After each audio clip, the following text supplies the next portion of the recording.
They traded Golden Tate in a contract year because they hadn't figured out an extension. And now you've got Kenny Golladay. That team was talking about making a playoff push. This team could fade and be out of the playoff push by 2 weeks from now. And they're going into a bye week, which means the GM has more time. You're going to be fielding calls. I mean, Galladay's future with this team is completely up in the air. That was a team that traded one of their leading receivers. In fact, I think he led their team in receiving the previous 4 seasons, and they moved him trade deadline week when they had expectations, but they couldn't get a deal done. They weren't going to lose him for nothing. You think they'll do the same with Golladay? You betcha.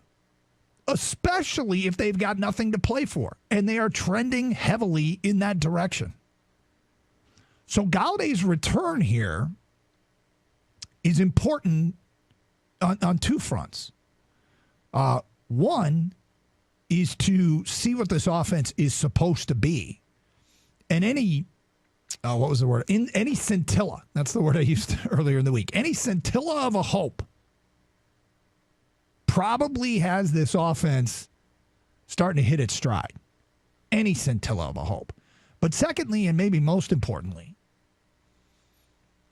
is if they fade from playoff contention, you bet their phone's going to ring. And it's important for Golladay to be playing well. It's important for Golladay to be putting up numbers. It's important for Golladay to look like a commodity that a contending team in a playoff push wants to trade for. They've done it before with a receiver. They'll do it again. Now, the question is whether or not that's a mistake, whether or not they should do everything within their power to re-sign Kenny Golladay. But if you took him to the open market, what could you get? What could you get? Realistically, what do you think you'd get back for Kenny Golladay? Now, look, these things can get out of hand when you're asking fans, what do you think you should get? Because we'll take calls like this. Stafford sucks. They should trade him for 2 first-round picks. Okay, so trade a guy that sucks for 2 first-round picks. So let's try and figure out what is a real price they could get back for Kenny Golladay, in which case you decide, do you take that? I think I'm being realistic. I think that I put a price tag out there that other teams would say, yeah, we'll give you this for Kenny Golladay. And I'm going with this. A 2nd and a 5th. 2 draft picks for Kenny Golladay. I think you should get more than you got for Golden Tate. Younger, more explosive. Now, we could argue that. I mean, we could argue that.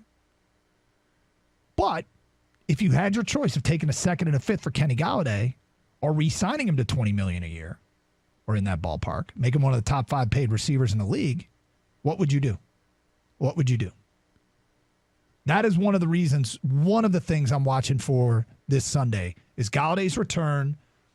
It's important for him to be productive, to try and drive a market, to give the Lions the flexibility to make a trade if they're going for a full system reboot, the unplug and plug it back in.